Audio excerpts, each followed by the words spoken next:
사랑은 어디에서 시작될까요? 타인에게 베풀기 전에 나 자신을 진정으로 사랑하는 일에서 시작됩니다.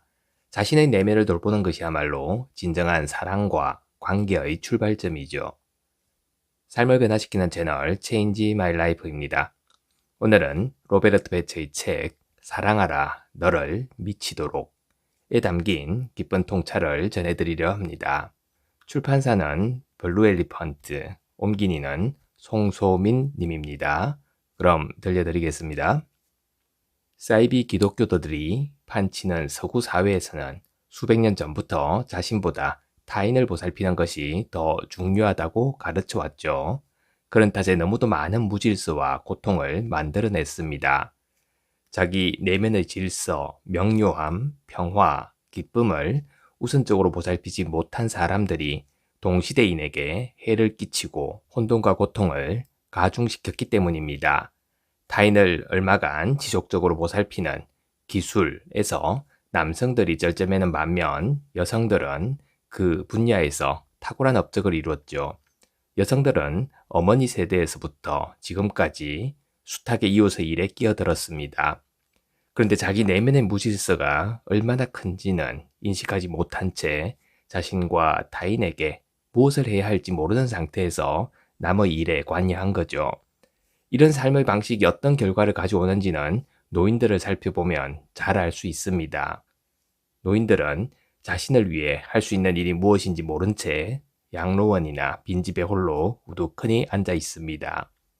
평생 남을 위해 살았으니 이제는 누군가 자기에게 전화라도 걸어주기만을 고대하는 겁니다. 당신 가족 중에 항상 걱정이 끊이지 않는 사람이 있나요? 그런 사람이 있다면 그건 대부분 어머니일 겁니다. 어머니들은 이 불건전한 취미를 가꾸면서 걱정이 사랑과 무슨 관계가 있다고 착각하죠. 그런 어머니들이요. 이제 제발 무의미한 짓을 그만두세요. 자식을 사랑한다는 구실 아래 오직 자신의 불안을 회피하고 있음을 깨달으세요. 그 어떤 걱정도 긍정적으로 작용하거나 실제로 도움되는 것은 없습니다. 그런 걱정을 듣는 사람에게 부담만 될 뿐입니다. 수많은 어머니들이 쏟아붓는 걱정이 아들과 딸들의 어깨를 엄청난 무게로 짓누르고 그로써 어머니나 아버지가 잘 지내지 못할 때 자식들은 큰 죄책감을 느끼게 되는 거죠. 의무감이 강하고 즐거움을 모른 채 일에만 몰두하면서 오로지 일과 가족만을 생각하며 자신을 위한 공간을 마련하지 않고 자신을 보살피지 않는 아버지들 역시 장기적으로는 가족을 비롯해 자식들에게 감정적으로 해를 끼칩니다. 물론 가족은 서로 보살피고 돈을 벌고 밥을 차리고 빨래를 하고 살림살이를 관리해야 하죠. 내 얘기는 모든 것에 손 놓고 세상과 등지며 자기 사랑을 실현하라는 의미는 아닙니다. 남에게 베푸는 사람이 동시에 자신에게도 베풀지 않는 한 타인, 자식, 배우자, 부모, 친구에게 한 일은 모두 씁쓸한 뒷맛을 남기고 결국 사랑의 봉사도 되지 않는다는 말이죠. 그런 사람은 자신도 모르게 거꾸로 늘어나는 마이너스 통장을 만들어 놓고 언젠가는 돈이 쌓이겠거니 하고 바랄 뿐입니다. 그 일은 결국 내가 어떻게 했는데 모든 걸 다 해줬건만 이런 생각에 빠지게 하고 자신을 외롭게 만듭니다. 하루 종일 끊임없이 남을 생각하는 것 또한 자신에게도 남에게도 사랑의 헌신이 아닙니다. 생각이 자주 남에게 가 있는 사람은 동시에 자신을 생각할 수 없기 때문입니다. 많은 여자들이 이런 방식으로 주변 사람, 특히 배우자와 자식과 부모를 이용합니다. 그러면 자신에 대해 신경 쓸 필요가 없기 때문이죠. 이런 식으로 자신에 대한 불만, 공허, 내적 혼란으로부터 회피하는 겁니다. 각자가 우선 자신의 관심사를 살피고 남의 일은 남에게 맡겨놓아도 됩니다. 많은 여자들이 배우자가 지금 무엇을 하고 있는지 또는 하지 않고 있는지에 하염없이 골몰하죠. 그러면 자신이 무엇을 먹고 얼마나 많이 마시는지는 누구의 관심사인가요? 바로 그것이 당신이 신경 쓸 일입니다. 당신이 어떤 사람과 함께 몇 시간을 보내는 것은 누구의 관심사인가요? 당신의 관심사입니다. 당신이 몇 시간 일을 하거나 운동을 하거나 영화를 보는 것은 누구의 관심사인가요? 당신의 일이죠. 다른 사람이 무엇을 하든 당사자에게 맡겨두겠다고 결심할 준비가 되었나요?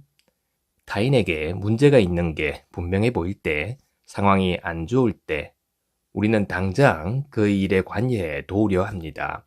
하지만 그러면서 종종 간과하는 것이 그 일이 일차적으로 당사자의 문제이지 우리 문제가 아니라는 사실이죠. 우리는 이웃의 문제를 기꺼이 우리의 문제로 여기려는 경향이 있습니다. 하지만 아무리 좋은 뜻이라 해도 그것은 이웃에 대한 사랑이 아니에요. 어쩌면 그 태도는 타인에 대한 무의식적인 침해라 할 수도 있습니다. 난 널 믿을 수 없어. 너 스스로 일을 조절하고 문제를 해결할 수 있을 것 같지가 않아. 물론 기꺼이 지원하겠다는 뜻으로 이렇게 말할 수는 있습니다. 도움이 필요하면 언제든지 말해. 또는 그 문제에 대해 나와 얘기하고 싶으면 언제든지 시간을 낼게. 하지만 이럴수록 상대를 진정으로 신뢰하지 않음을 알아야 합니다. 모든 사람이 살아가면서 이런저런 위기 상황에 처합니다. 사춘기나 학창시절에는 진학 문제로, 연인 사이에서는 한쪽이 떠나거나 바람을 피웠을 때, 그리고 다니던 직장에서 자리가 위태하거나 병이 들었을 때, 부모 중 한쪽이 돌아가셨을 때, 가까운 사람에게서 거부당할 때 등 수많은 위기 상황이 발생하죠. 그 모든 일은 결국 각자가 스스로 겪어내야 합니다. 그것이 성숙해지고 정신적으로 더 강해지는 과정이죠. 우리가 이웃의 문제를 대신 해결해 주려고 하는 행위는 실험자가 고치 안에서 나비를 꺼내주어 결과적으로 나비의 성장을 멈추게 만드는 일과 똑같습니다. 그러면 나비는 스스로 날개를 펼쳐 날아갈 수 없는 상태가 되죠. 병아리의 경우도 마찬가지입니다. 병아리가 스스로 알껍데기를 쪼아대서 밖으로 나와야 합니다.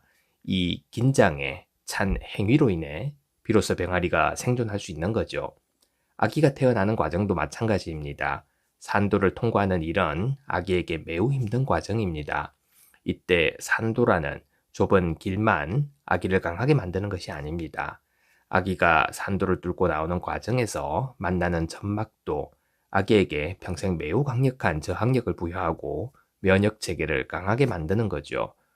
그러니 제왕절개로 아기를 낳는 것이 결코 좋을 수 없습니다. 우리는 주변 사람이나 동물이 고통을 겪는 것을 보면 불쌍하다며 동정을 표하곤 합니다. 하지만 동정도 걱정만큼이나 사랑과 아무 관계가 없습니다.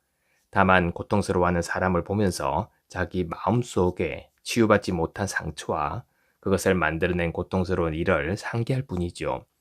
버림받는 일 등의 상처를 치유한 사람은 타인이 입은 같은 상처에 공감할 수 있고 열린 마음으로 그 입장이 될 수 있지만 저 자세로 내려앉지 않습니다. 그는 명료한 정신을 가지고 상대방이 원하면 조언과 행위로 타인을 지원하죠. 그럴 때도 타인을 도우려는 행위가 진정한 도움인지 그를 더 약하게 만드는 일인지 분명하게 구분할 줄 알아야 합니다. 어떤 위기 상황이 벌어지면 우리는 가능한 한 그 상황을 좋게 만들기 위해 당장 도우려는 마음이 듭니다. 하지만 그 도움이 자칫 당사자에게 도움이 되지 않는 것은 우리가 당사자 스스로 이 어려운 시기를 극복할 수 없다고 믿기 때문이죠. 나비, 병아리, 아기와 마찬가지로 삶에는 혼자 뚫고 가야 하는 어둠의 단계가 반드시 있습니다. 이럴 때 무턱대고 돕기보다 넌 할 수 있어. 나는 널 믿어. 이런 용기를 주는 말이 진정한 도움입니다. 위기는 정신이 기꺼이 경험하고 극복하려는 중요한 성장 과정이죠. 그러니 스스로에 대한 관심사, 자아 성찰과 숙고, 반성과 명상, 안정과 긴장, 이완, 감정의 느낌과 변화를 위한 시간과 휴식을 내도록 하세요. 이것이야말로 가장 큰 선물입니다. 이것이 나 자신뿐 아니라 내가 사랑하는 사람들에게 위기와 도전을 뚫고 전진할 수 있도록 용기를 주는 가장 좋은 선물입니다. 감사합니다. 오늘 하루도 평온하세요.